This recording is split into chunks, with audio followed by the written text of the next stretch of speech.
Hi, Sam Baxtendale here, co-founder of Kinetik Hiring. So for today's frequently asked questions, I've had a really challenging question from Nazim, who's a HR manager in a leading e-commerce company here in Malaysia. Nazim has asked, so Sam, how do I start to build an employer brand, a positive employer brand for our business here in Malaysia? It's a very challenging question, I think quite complex, but I can give you some practical steps to address it. So I would give you a sort of top-down approach. I think it's a bit of a trickle through, and it starts from having a really clear definition around your company vision and values. I think like any good plan, it starts with the real fundamentals. So having a really clear statement of intent around your business's vision, values, what does it stand for, is a really good starting point. And to get there, you could run a great initiative around getting your staff to really get them engaged and get their view on what they feel the company stands for and what the vision and values should be. So that could be a great brand building exercise. I would also then trickle that down to your company's USPs. So I think the danger in Malaysia is when people ask about company brand, they go to the website, they see the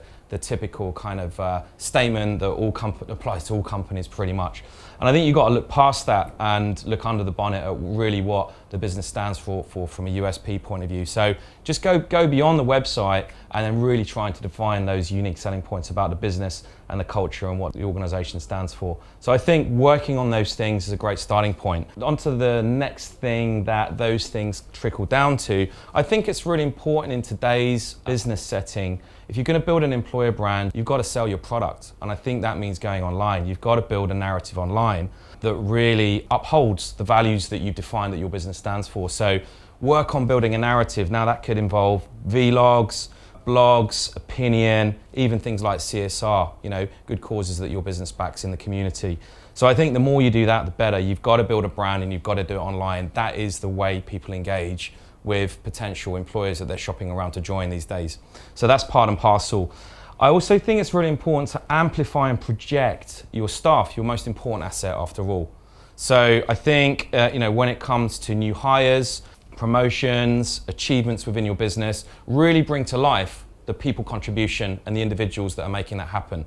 Create a special environment, make individuals feel special, give praise. That is going to create a much more appealing brand and the kind of company that people are going to want to join in the modern work setting. The last point I would make is a kind of a proof in the pudding thing. If you're going to build a great brand, you've got to build a reputation. To build a good reputation, you've got to get certain things right. How do you hire? How do you interview? And how do you onboard? These are the critical moments of truth for any business when it comes to building a reputation.